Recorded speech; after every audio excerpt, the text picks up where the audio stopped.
While headlines swirl about SHEDEUR Sanders' off-field citations, speeding tickets blown out of proportion, and character critiques lacking substance, the numbers tell a story that media narratives can't suppress. Sanders outperformed both Joe Flacco and Dylan Gabriel in preseason metrics, but scrutiny continues to follow him, often with racial undertones that highlight how black quarterbacks are held to different standards. Still, it hasn't slowed his ascent. Despite being a fifth-round pick, he's made more in nil earnings than many veterans make in contract salaries. If you're into the real story and all the messy twists they don't show on highlight reels, go ahead and subscribe. And if you're sticking around to see how this Browns QB chaos plays out, you should definitely be subscribed. His 106 passer rating is one thing, but it's the $5 million in endorsement cash in under 10 minutes that's forcing the league to reconsider what success actually looks like. For Sanders, this isn't just about starting jobs or silencing critics. It's about forcing a new conversation around value. By converting every media moment, good or bad, into momentum, he's shifting how talent is perceived and how business is conducted. His model doesn't rely on waiting for approval. It's built on ownership, market leverage, and direct-to-fan engagement that bypasses traditional gatekeepers entirely. $5 million in 10 minutes.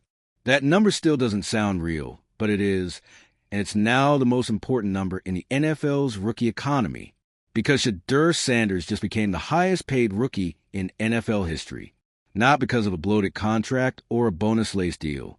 No, he did it through endorsements, through branding, through business. In fact, his $14 million in jersey sales alone already obliterates his entire four-year for $0.6 million rookie contract with the Cleveland Browns. Let that settle for a second. The 144th pick in the draft out-earned his contract and merch. This isn't just a standout athlete. This is a full-on power shift. SHEDEUR wasn't supposed to be a headline. Drafted late. Slotted as a developmental quarterback. A guy expected to sit behind veterans and maybe eventually get a shot. But from the moment his name was called, that plan fell apart. Because unlike most rookies, SHEDEUR didn't show up to the league hoping for exposure. He brought exposure with him. The reason this whole thing exploded is one clause, the prime equity clause. It's buried in the fine print of his rookie deal, but what it does is revolutionary. SHEDEUR gets a percentage of all revenue tied to his name, image, and likeness. That means every jersey sold, every branded post, every piece of merch, and every endorsement deal that leverages his identity, he gets a piece of it, not just a flat check. Equity. And now that clause is making the NFL nervous. Because this isn't just about SHEDEUR's earnings. It's about leverage. For the first time, a rookie has walked into the league not as an employee, but as a business partner. The real engine behind this was Nike. They spotted the value before the league did. Long before SHEDEUR ever played it down in the NFL, Nike had already signed him as their first-ever zero-football athlete, meaning they committed before he was even professionally active. That move alone should tell you what they saw coming. And they didn't stop at a standard deal. They built an entire pre-draft campaign around him. Personalized cleats, curated social media drops, and a branded story arc called Poetry in Motion that painted SHEDEUR as more than a quarterback. It tied his college career to a larger, almost cinematic journey toward the NFL. While analysts were debating his draft stock, Nike was already scripting his cultural rollout. Then came the draft. The fifth round, the 144th pick, not where people expected him to go. And yet, Nike didn't hesitate. Despite rumors swirling around his personality, claims of entitlement, and concerns about off-field focus, they doubled down, and that bet paid off fast. SHEDEUR's first preseason game was against Carolina. Stat line, 14 completions, 138 yards, 2 touchdowns. Not world-shattering, but enough. Enough to flip the switch. Enough to justify what came next. Because right after that game, Nike dropped a viral ad featuring his signature watch celebration. The moment where he taps his wrist and lets you know it's his time. The tagline? Only a matter of time. It exploded across social media. The engagement wasn't just big. It was massive. Hundreds of thousands of likes. Millions of views. A brand activation that instantly converted into something very real. Sales. Within weeks of his debut, rookie jersey sales hit $250 million, a staggering figure. And SHEDEUR's name was responsible for a huge chunk of that, not because he was the number one pick, not because he was guaranteed a starting spot, but because his brand had more gravity than most starters. Nike didn't let that moment go to waste. They launched a full Sanders-branded apparel line. It wasn't just men's gear. This was a wide-scale, multi-demographic push. Youth jerseys, women's styles, premium tees, sneakers capped at $200, game jerseys retailing at $175, not one-off fanwear. A complete fashion-forward drop, timed perfectly to ride the wave of viral momentum. Then came the billboard in Times Square. SHEDEUR, frozen mid-pose. That now iconic wrist tap front and center. This wasn't just about football. This was about cultural placement. The league hadn't even started, and he was already fronting one of the most valuable ad spaces on the planet. And if you think Nike's done, think again. According to insiders, they're already developing a signature shoe line under the codenames LL2C and Proto 92. That's unprecedented. A signature shoe deal before a regular season game? For a quarterback? Not even top 5 picks get that. It shows Nike's long-term strategy. This isn't about instant profit. It's about legacy. They're not betting on SHEDEUR for the season. They're betting on him for the decade. Of course, with that kind of meteoric rise, the backlash showed up right on schedule. Headlines started shifting. Suddenly, the conversation turned toward his attitude, his focus, and his off-field behavior. And front and center were 2 speeding citations, 91 in the 65 miles per hour zone and 101 in the 60. Not ideal, sure, but let's be honest. Veterans rack up similar infractions every season without so much as a press cycle. With SHEDEUR, though, it became national coverage. Articles questioning his maturity. Pundits debating whether he's too focused on being a celebrity. The same media voices that praise white quarterbacks as being fierce competitors labeled SHEDEUR entitled. There's a word for that, bias, and the numbers don't lie. While he was being dissected on talk shows, SHEDEUR was quietly outperforming fellow rookie Dillon Gabriel in nearly every metric. His preseason passer rating, 106. Gabriel's, 66. Still, the conversation around SHEDEUR was about character, not performance. He's not just fighting for a starting job. He's fighting to control the narrative around his name, something most rookies don't even realize they need to do until it's too late. But that's the real reason this story matters. Because this isn't about one player.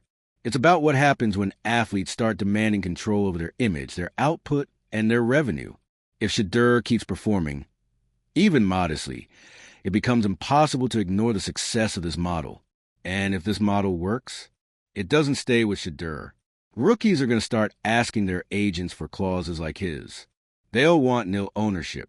They'll want performance bonuses tied to merch sales. They'll want creative input on campaigns. They'll want to say, that's terrifying for teams, because it means control starts to erode. The structure that treats athletes like replaceable employees starts to break down when players realize they're the product. And if you're an exec, the nightmare scenario is simple. SHEDEUR plays well, sells even more, and suddenly the next draft class wants equity. And then the one after that. And just like that, the traditional rookie deal becomes outdated. That's the risk, but it's also the point.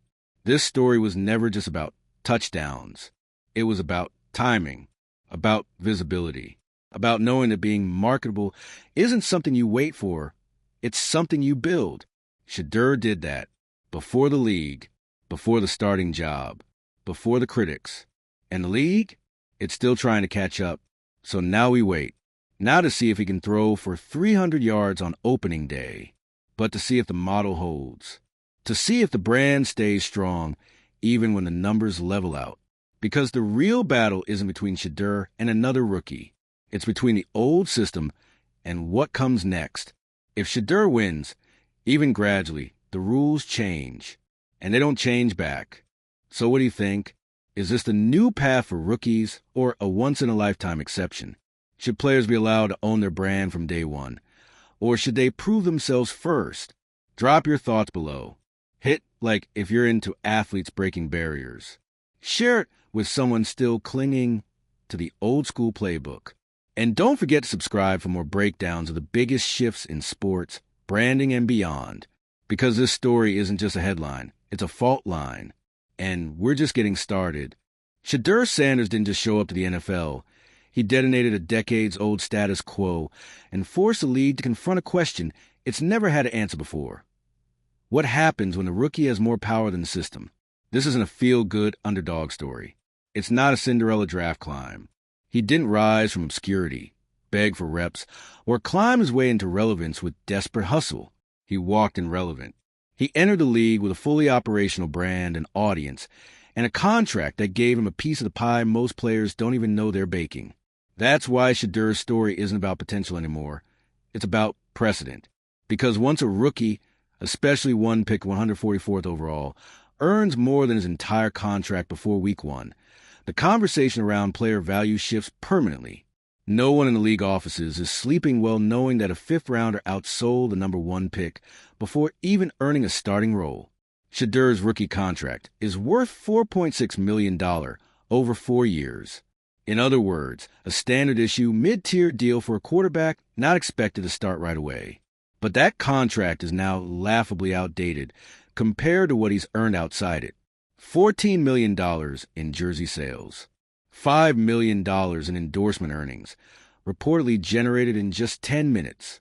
Total rookie jersey sales hitting $250 million within weeks of his debut. All of this tied to one thing, his name. And that's where the prime equity clause comes in. That clause is more than a contractual footnote. It's a landmine buried in the league's traditional power structure. It gives SHEDEUR a cut of every dollar made off his name, image, and likeness. Not just sponsorship checks. Equity, ownership, stakeholding. For decades, teams have treated players like commodities, interchangeable and temporary. This clause says no. This clause flips the power dynamic and makes the athlete a co-owner in their commercial ecosystem. In SHEDEUR's case, that ecosystem was already built when he entered the league.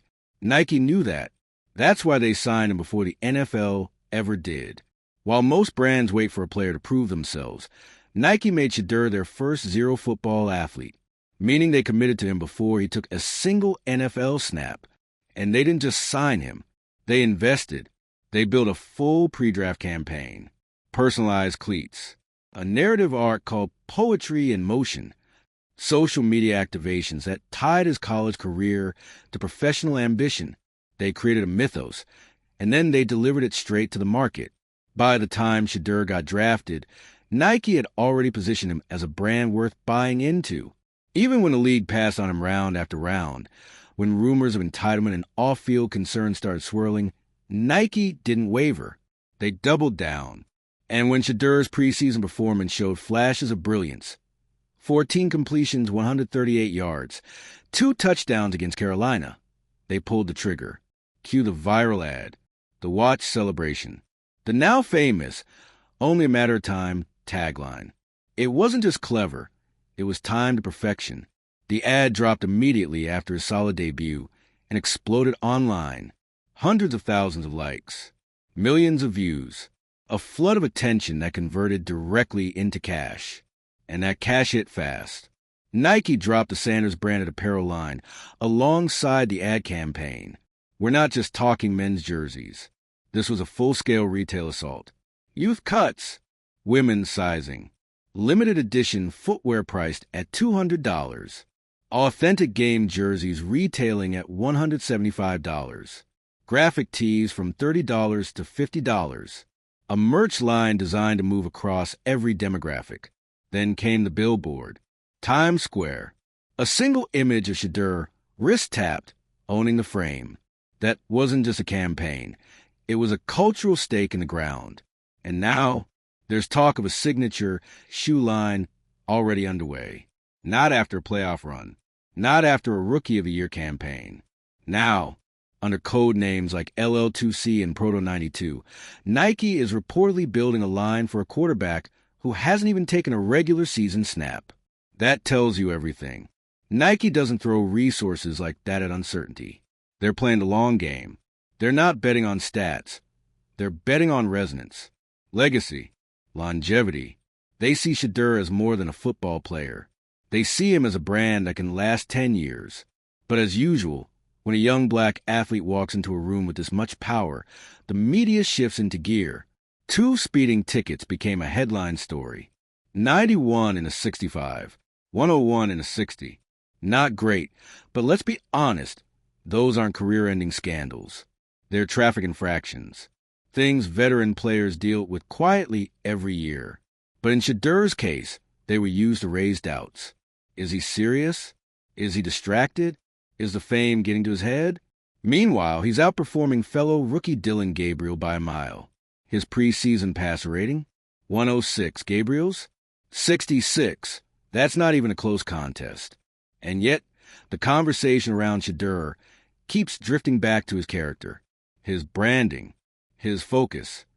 Because when a rookie quarterback looks like he's already figured out how to monetize his own name better than the league can, the coverage turns hostile. The double standard is loud.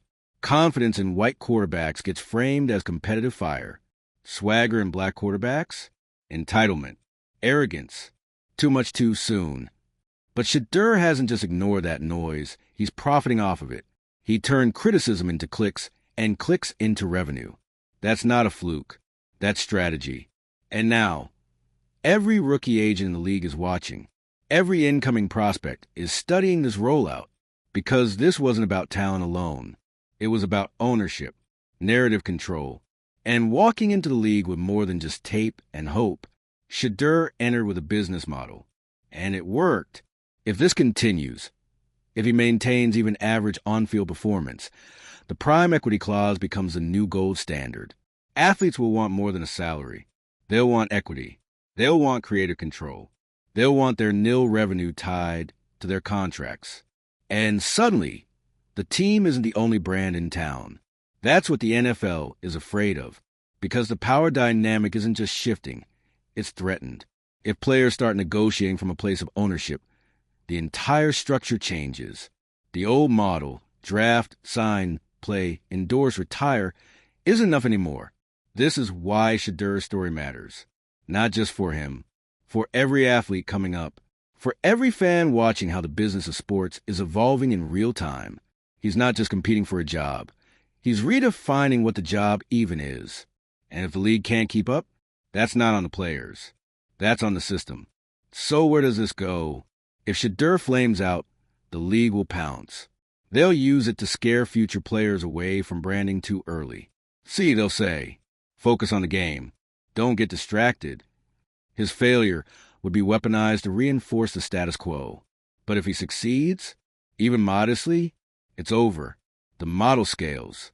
And the NFL will have to adapt to a world where rookies don't just play the game, they own part of it. There's a reason people are still talking about SHEDEUR Sanders weeks after his preseason debut. It's not because of a viral celebration. It's not even because of his stats. Though, let's be clear, 14 completions, 138 yards, and 2 touchdowns is nothing to brush off. It's because SHEDEUR did something that's made league insiders uncomfortable ever since. He exposed imbalance.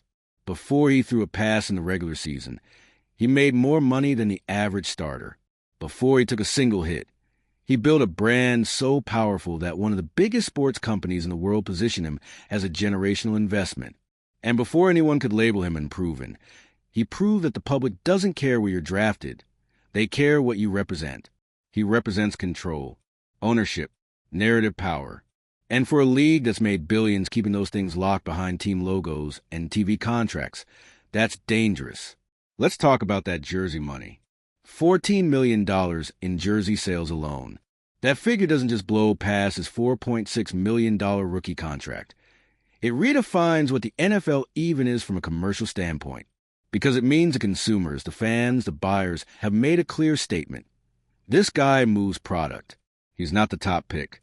He's not the heir to a Super Bowl dynasty. He's not even the Week 1 starter. Yet. But he still outsold everybody. Why? Because SHEDEUR's brand doesn't rely on lead positioning. It relies on visibility, culture, relatability. And that's not something a team can manufacture.